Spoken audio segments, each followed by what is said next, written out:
wondered if your daily coffee habit is actually good for you? Approximately 2 billion cups of coffee are consumed every single day worldwide. That's a lot of coffee.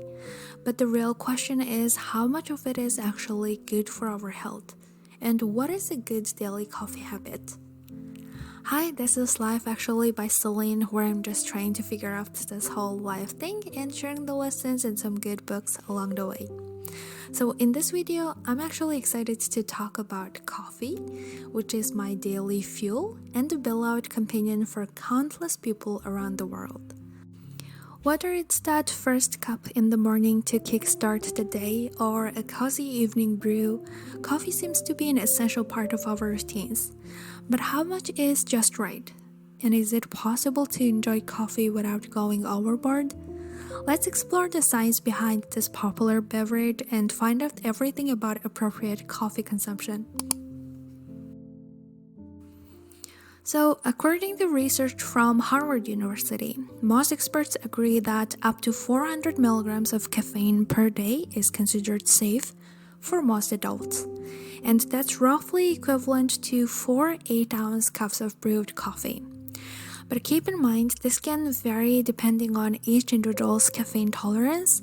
For example, me, I can easily drink 4 cups of coffee per day, but there's a friend of mine who can't even drink 1 cup of coffee because, she can't sleep at night and it's very troublesome throughout the day whenever she drinks a coffee. So that means every single person has a different caffeine tolerance, so it's best to listen to your body. Coffee is rich in antioxidants, which can help protect cells from damage.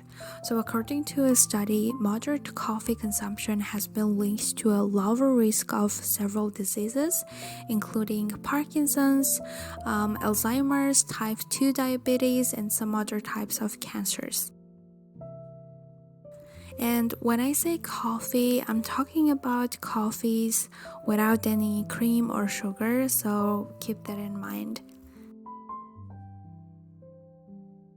So the next question is, then when should you drink your coffee? So there is a growing body of research suggesting that consuming coffee about an hour after waking up rather than immediately upon waking may be more beneficial because this recommendation is based on our understanding of cortisol levels and how they interact with caffeine. So basically, cortisol is a hormone that helps regulate various functions in the body, including metabolism and the immune response. Cortisol levels naturally peak within 30 to 45 minutes of waking up, so drinking coffee immediately upon waking can interfere with this natural cortisol rhythm.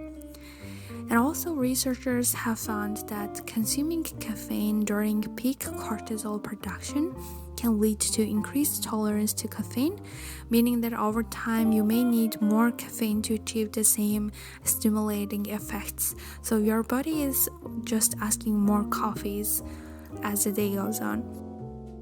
By waiting about an hour after waking up to drink coffee, you actually allow your cortisol levels to decrease naturally, and then the caffeine can work more effectively. So waiting to drink a coffee can help to maintain the natural rhythm of cortisol production and improve the effectiveness of caffeine. This can potentially lead to better energy levels throughout the day and reduced caffeine dependence. And also another fact that I want many people to understand is that drinking coffee on an empty stomach can sometimes cause stomach upset, acid reflux, and digestive discomfort due to its acidic nature. Consuming coffee after eating breakfast can help buffer these effects and improve digestions. So basically nutritionists recommend drink a coffee after having your breakfast and make sure it's after 1 hour of waking up. I'm a coffee addict. Well, at least I have been. I think it all started when I was 16. I believe that's when I had my first cup of coffee. You know how it is, the late night study sessions, the academic stress, the need to stay awake and alert.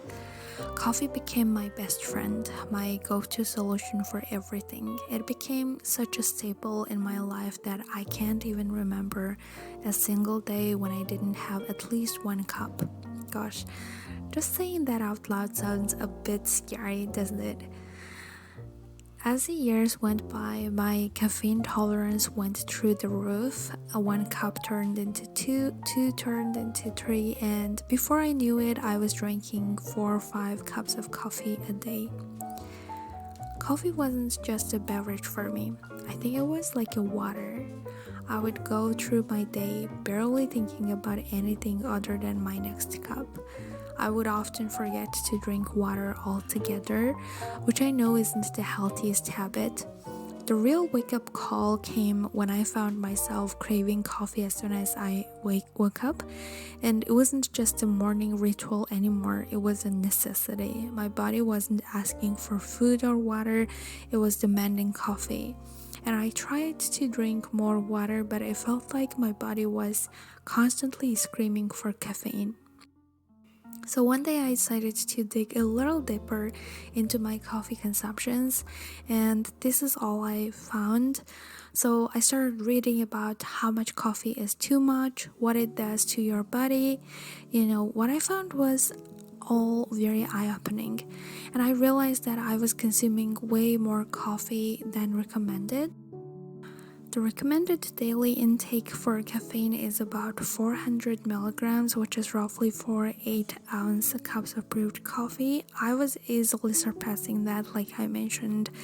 I would get a coffee of 12 OZ and then get 4 of them. Yeah.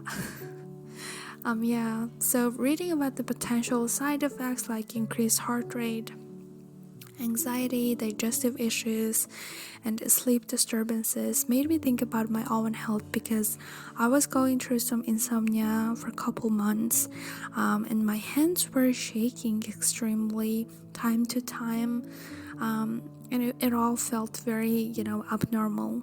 And that made me think, was I sacrificing my well-being for the sake of staying alert and energized?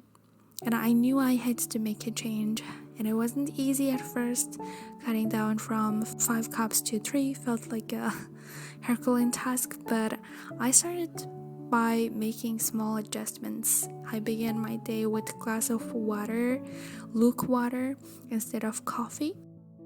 I waited an hour after waking up before having my first cup, and most importantly, I made sure to eat balanced breakfast before reaching for that comforting mug.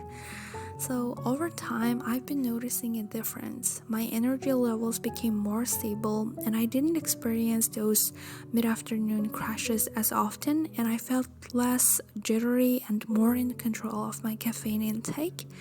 And surprisingly, I started to appreciate coffee even more, not just as a mean to an end, but as a moment of enjoyment in my day. So if you're a coffee lover like me, take a moment to think about your relationship with it. Coffee is amazing, but like everything else, it should be enjoyed in moderation. Trust me, your body will thank you for it. So yeah, that's it for today's video, and till next time, keep dreaming. Thank you.